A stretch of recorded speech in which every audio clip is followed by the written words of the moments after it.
Lilong Police Station ki mayoknabada leiba Noor Hospital and Research Institute Lilongda OT Technician Oiba Miwoi ama masak khangdaba singna Thangna thinduna Hatnaba Hotnaramle hairi Thawdok asi ngarang numidang pung 9 makhairom tabada Lilong Hauribi Turel Ahanbi Ubakthong makhada leiba Mohammadi Kabrstanda thokibani hairi masak khangdaba singna Thangna Thillamle soklaba Noor Hospital gi OT Technician adugi maming Yumkhaibam asaki chahi 19 apokpa Haji Nizamuddin kawi Lilong ataw khongdagini hairi mahakudakta Noor Hospital da pukatuna laikan nakibaga loinana Thawdok asaki matangda Lilong Police Station da report amasu tawkhre hairi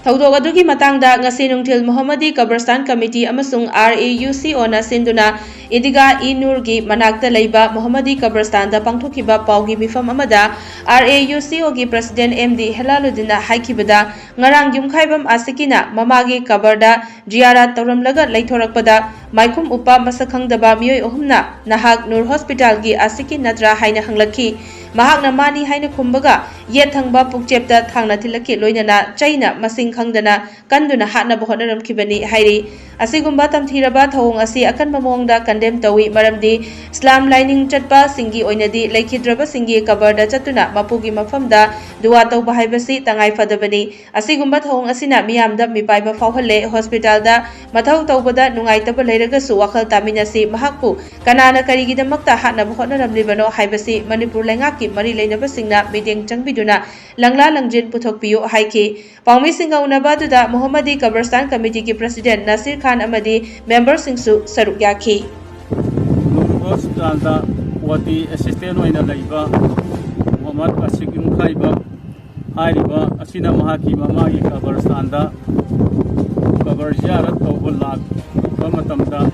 ziyarat tawbul loiraga mahang namha amur hanna hospital omda sannabai damak leithorpa matamda masak khangdaba mamai mamit maksna kupchinba mioi ahumna asikpu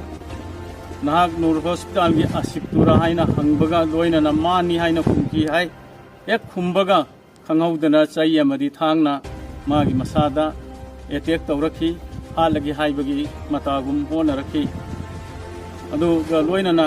magi pukchepta thangna thinjinduna asopan jaun khi madugi video clip amadi masada gi athengna na dum ubigani asigumba thawong ase yamna maru oiba yamna pak chauba Lilong constituency asigi yam maru oibi idga amasu oiribi idga siga pakna na leiriba adugumba Mohammadi Kabristan asi mapam sida sumaina mamagi mapagi pongna bagi sana bagi momin gi oiba haibadi aigi dharma ga mari leinaba mi singi Kabristan da madugi ziyarat tawna balla ko matamda sumaina thawdok thogan batargadi matungda asigumba thawdo ase Kola kadra haina kibana maram oiraga mioi kayama kabar ziyarat tawbal lako ngamkhidabasu yai maram aduna sigumba thawdo ase matungda amana thogan biganu thawdo ase bo roko amadi Mohammadi Kabristan Committee gi maigei tegi hapchinna katem tawbuga loinana masigumba thawdo asida chenariba mioi sing adubu marik chumna mari lainaba singna thigat piduna matik saba dandi pibi nabai dama lochin bagi mohta pen double lairagadi Karida pian da bano kari no haibado mari leinaba singa thidoga mache achu maran punama khangdong minaraga tangdu leita ba punsi ama hingmirna bu hon na min si haibo famse